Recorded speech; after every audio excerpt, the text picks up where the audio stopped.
وبلل. ایمان درې مهم جزونه لري. ایمان درې اصلي رکنونه لري.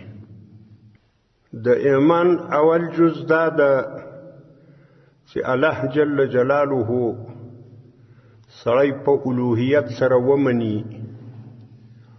الوهیت و خدایي یوازې الله ته ثابته کی او الله جل جلاله ته نه په ذات کې شریک پیدا کی، نه په صفاتو کې، نه په کارو کې. دا توایي مسئله توحید چې الله جل جلاله یو د شریک نه لري. دا د ایمان جز ده. بیل دغه جز څخه ایمان نسی بلل کېدلای. د کلمې طیبې و برخه د لا اله الا الله د دې معنی هم دا ده چې یعنې الله یو د شریک نه لري.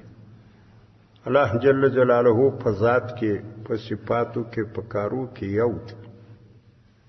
او دویم جز د ایمان دا ده چې نبی علیه الصلاة والسلام د الله جل جلاله پیغمبر و. محمد رسول الله، محمد علیه الصلاة والسلام دا د الله رسول ده.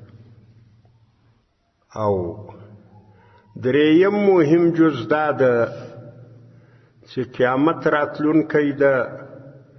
له دغه ژوند وروسته چې مرګ راځي، له مرګ وروسته بیا ژوند شته. او هغه داسې ژوند ده چې د دغه ژوند بدلې به سړي ته ورکړل کېږي.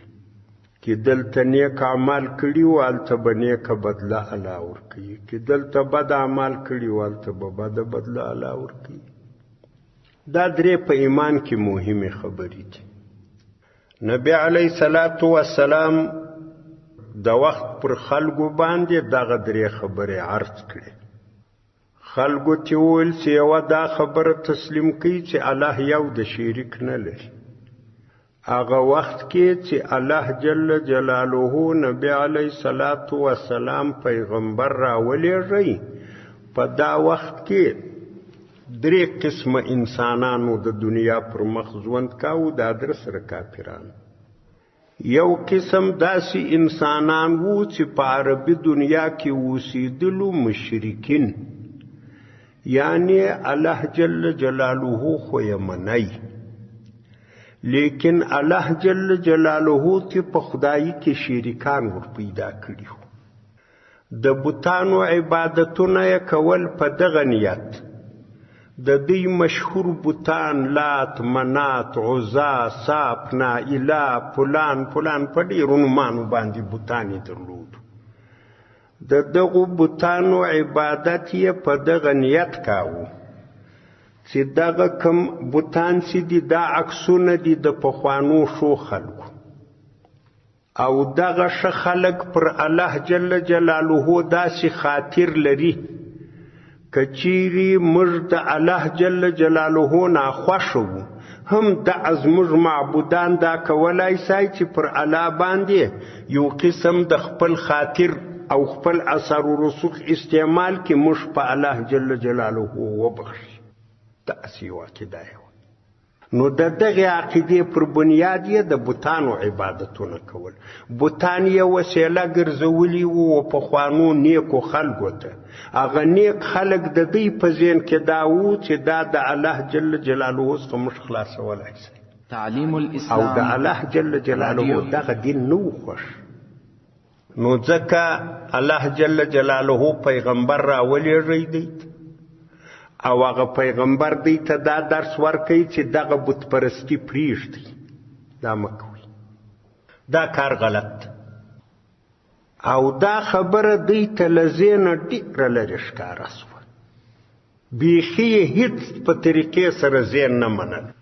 یو خو هغه خلک وو چې الله په ازل کې د دوی د هدایت فیصله کړې وه، خو په ډېره اساني د نبي علیه السلام خبره ومنله. ایمان یې راوړ. نبی علیه الصلاة والسلام ته ځان نږدې کوي او سعادت و نیکبختي په برخه شو. یو قسم خلک بیا و دا خبره یې ذهن نه منله، حالانکې ډېر هوښیاران خلک، پوه خلک و. دی نه و چې ته وادي دغونه ډېر ډېرې غټې پیچلې فیصلې به د قومو په مابین کې کولې. ډېر ښه تدابیر یې سنجول، ډېر پوهان خلک وو، لیکن دغه خبره یې ذهن ته نه رسېده چې الله یو د شریک نه لري. دا ذهن ته نه راتله. داسې یو غلط قیاس یې کړی و چې چا به ورته وویل خبره به ورسره وپېچله، نو دوی ویل چې ګوره الله جل جلاله خو د کائناتو نظام چلوي، باچا ده. نو اوس دلته چې په یو ملک کې یو باچا وي، نو دا باچا کله باچایي یوازې کوله؟ دا خو ډېر خلک لري، یوی وزیری، یوی والی، یوی ولسوالی، یوی مشاوری، یوی پلانی. دغسې یو غلط ذهنیت ورسره پیدا شوی و چې د الله باچایي به هم دغه وي. د دې نظام کې د دنیا خو اوس یو خبره وي، د دې ملک د واکدار نه وي خوښه چې دی و خپل طبیعت سره پرېږدي، دی وایي چې زه دا کار نه کوم. خو لیکن د بیا یو بل مشاور ده، یا یو وزیر ده، یا د یو ولایت والی ده، یا بل څوک ده، هغه ورته ووایي چې دا خبره اگر که ستا خوښه نه ده، زما په خاطر باندې دا پلانی کار داسې کړه. نو باچا ووایي چې یاره زما خو زړه نه غواړي، خو خیر ته هم د دې واکدارۍ راشریکې، نو ستا په طبیعت پې داسې کړه. دی د الله جل جلاله باچایي ته م یو داسې اندازه لګولې وه چې ځه خیر ده، که چیرې یو شی د الله نه و خوښ، دغه زموږ معبودان چې دي دغه به پر الله یو زور راولي، موږ به جنت ته په روان کړي. دغه ته وایي په علمي اصطلاح قیاس فاسد. دا غلط انداز ده، ځکه دا تا قیاس د مخلوق پر خالق کړی دی، قیاس د خالق دی پر مخلوق کړی دی. دا فرق سره لري. ځکه مخلوق کې چې اوس یو څوک باچا ده، په یو ملک کې په یو خاص ښار کې ده، هغه پر دا نورو ښارو علم نه لري، حتی د خپلې دروازې د باندې علم نه لري. نو خود د هغه چاته ضرورت شته چې په یو ولایت کې مقرر کې هغه د ولایت خبر ورکړي، په یو ولسوالي کې مقرر کې هغه د ولسوالي سرپرستي وکړي. دا الله جل جلاله داسې نه ده. الله جل جلاله په دې ټول نظام په هر ذره الله عالم ده او هم پر هر ذره قادر ده.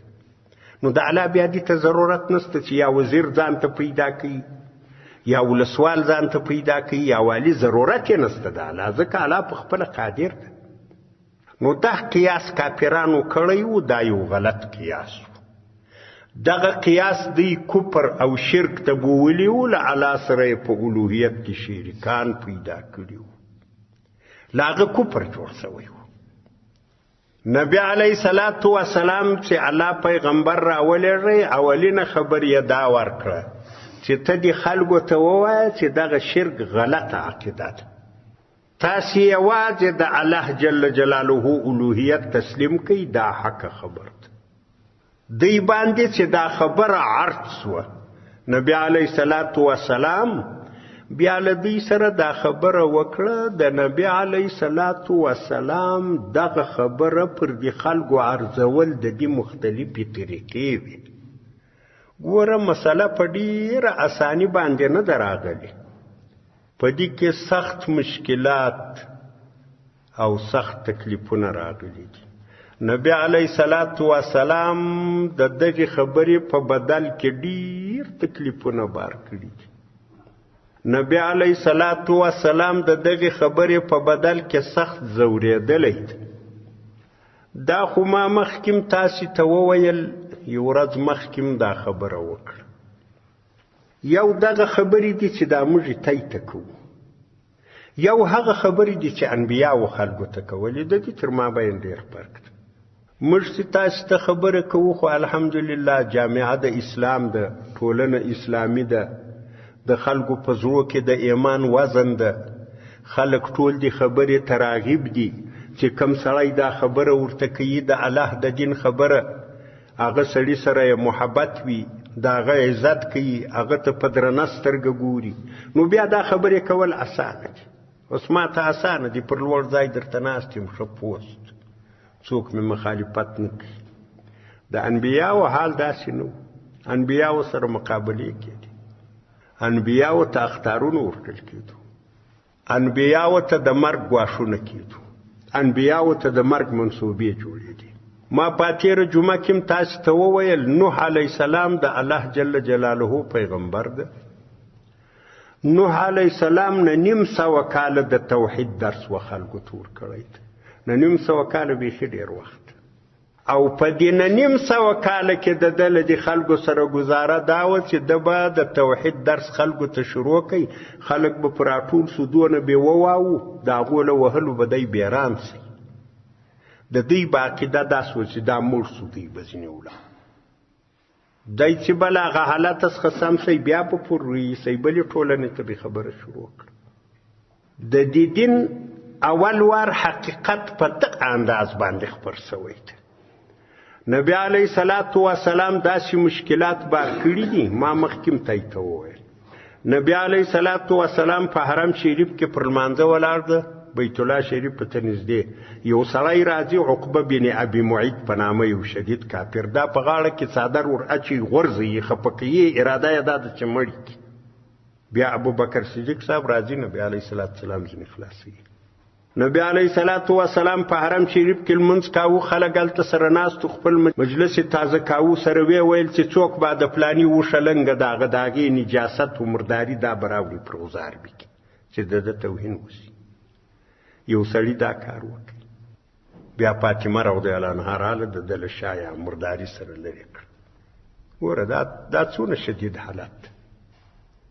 آخر الامر نبی علیه الصلاة والسلام ته د مرګ منصوبه جوړه سوه چې بله یې هېڅ لار نسته له مرګه ماسي. الله جل جلاله نبی علیه الصلاة والسلام ته حکم کوي چې نور له دا کلي ووځه. نبی علیه السلام لاړی، خپل کلی، کور، خپله آبادي، خپل قریبان دا یې پرېښو. 570 کیلومتره لرې مدینې منورې دغسې حالات راغلي دي. او دا پر کومه خبر راغلی دی؟ اختلاف پر کومه خبر باندې و؟ اختلاف پر دغه خبر و. نبی علیه الصلاة والسلام ویل چې علا یو د شریک نه لري، دوی ولې شریکان شته؟ پر دغه خبر اختلاف. دغه اختلاف دغه انداز ته ورسېدی چې د نبی علیه الصلاة والسلام د مرګ منصوبې جوړې شوې. د نبی علیه الصلاة والسلام چې څونه د دوی په تصویر کې د هغه زور کېده یا د دوی په وس پره و، په هغه انداز یې وزوراو نبی علیه و. زموږ خو خیال دا ده چې نبی علیه الصلاة والسلام به پر یو منبر ورته ناست و، دوی به شاوخوا په راګرځېدلي وو، نو خود به کیسې ورته کولې، لیکن هغه حالت دغی نه و. نبی علیه الصلاة والسلام انفرادي دعوت د خلکو کړی ده. نبی علیه الصلاة والسلام به کور ته یو سړي ته ورغی، هغه ته به وویل چې ګوره ته زما قریب یې، ته زما خپل یې، زما پر تا وسیله ده، زما پر تا رحم ده. دغه حالت چې دا ته پکښې یې دا نقصان ده، زما وجدان یې نه برداشوي دا نقصان، ما پر تا زړه نه کېږي. نو هغه به ورته ویل چې څه پیغام دې راوړی ده؟ ده به ورته ویل چې داسې عقیده خپله کړه چې الله یو د شریک نه، چې هغه یو چا به څه اهلیت درلود، هغه به په سمې طریقې جواب کوي چې ځه ته ولاړ شه، زه به چرت کې وم. چې چا به نه درلود، هغه به بدې خبرې ورته وکړي چې بل بیا عقل دې نه کوي پیدا، ما ته رالې ځه چې بل وارې رانشي. نبی علیه الصلاة والسلام ټولنې ته دعوت ورکړی دی چې خلک به سره راوغوښتو، ټول به پر یوه ځای سو. او دا دعوت هم 2 قسمه ده. یو داسې دعوت نبی علیه الصلاة والسلام ورکړی دی چې ټول اهل مکه، ټول قریش دا یې یوې جلسې ته راغوښتي دي، په یو ناره یې جمع کړي دي. بیا یې دا خبره ورته کړې ده چې تاسې زما قوم یاست، تاسې زما خپلوان یاست، پر تاسې زما زړه نه کېږي. یوه خبره درته کوم، هغه ستاسې د دنیا او د آخرت سعادت د کامیابي ده. هغوی به ورته ویل چې ښه وایه دغه داسې الله یو د شریک نه لري. خلک به شاوخوا سره ځینې ولاړو، بدې بدې خبرې بین کولې، له ځان سره بې دعوه هم په مټې دې دا خبر راوړه. نبی علیه الصلاة والسلام بیا یوازې پر ځای پرېښود.